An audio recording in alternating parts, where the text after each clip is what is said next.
no tuwo no bi yo fo no fo apa me ye ni dai ban ma e la bugo ni dai ban na ye te ira ise bugo no bi ba ese modo ni dai ban por gambo kini e te ye ma e ye mari ro ni dai ban na do ngwe mo lo ni se sa e te ye kanyen ade dio ngwe ni dai ban i ba ga mondo me ke ade e te ye ma e be ge gane gan sa wona do e gi tre e gi do ni dai ban na mongwe se mo ru da ko iti ko mi ipi yo ko do mboro kanyen me ni wi ni bo ga ngwe ni dai ban i ba ga mondo me ke nubi kita sendiri kaya mana kena yang orang yang iti bomi, dan tidak kau perempuan melo, inyo iti dong ni kaya mana fongwe.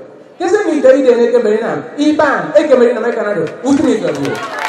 Yang tu orang yang orang yang ni kaya mana, kan itu.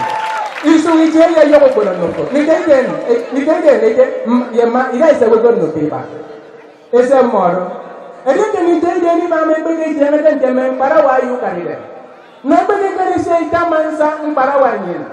Bibi ko mai ko wo mo dasi ya combine amma ibi du wem ibo raika den jula de yo ko em ko iba mo do ka prem para wasi ke ni ti ko ite ye kanya mi mai so yo mo prem ti ko mi igi si wo mi ko mai ko ba ika de se mo combine you dasi in me Jesus Christ ke ni ya wo ko no fo na ai du wem e bene ko na de edu wemi tion ame ete yamma eke dugo ni gadi soro e boy mente dugo isu ite ye yo gono ndoko apa ete yin ate ye kanyine kodo mburu pe men awan ye be joro no mo dio inike amma ma itamne ro esre me inike ente me be na wan ye be e dia na toke awan te hosana ado gani mamo asara de gani na suko ai te ye ka ayo atie ye mowo ke kondo ayo iba ente ye kanyin egero manama paniko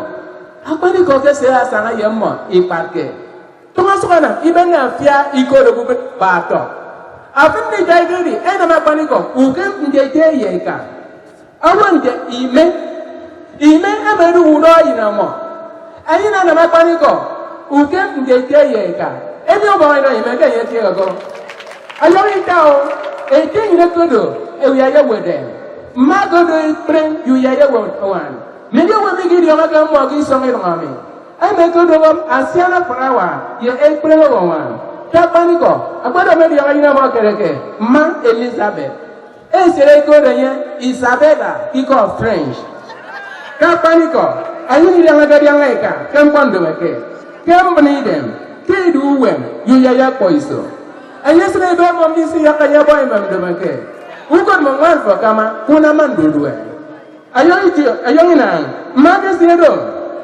iwa ima mi mam awo wan iki ni so piyes isopo udong de make nu video nga ni gere ni edi ari aga ina mo ndio nga man ni edi ase ya yare sin de make si afrini asogati inga ima mi mam ukem nkeka ma nyina na gami yete eke sedo oba ino ayo basuka ko kan mo uyong biong do meke utu gondo ayo no fen ete yo no e kwema wange ma bu yo ko akupa tama adere to ko fere ajo ben uma ka ka di no to non dito ade ke ibone mege se ko ne to to ya non dito se bono ko mba adi ten so so I want the most Reverend Dr. Moses Eden PhD e je no no fen ko itu aga do meke iyo nga ma bodo yina da isa modo yina breke akon ko go ki dom bi metu saraide se ti go ono fiem kwante ma bo ngako eja my reference tese go kon bi ba e se yo do ko wa wa de moyo e se ni do ni wo isa is ni ba e ti ni do ni para mo oku no I don't want start for you because in this ballad to be said on the album and that sir I love words to express my joy. All what I can say, you have done well. Thank you, sir, and remain blessed.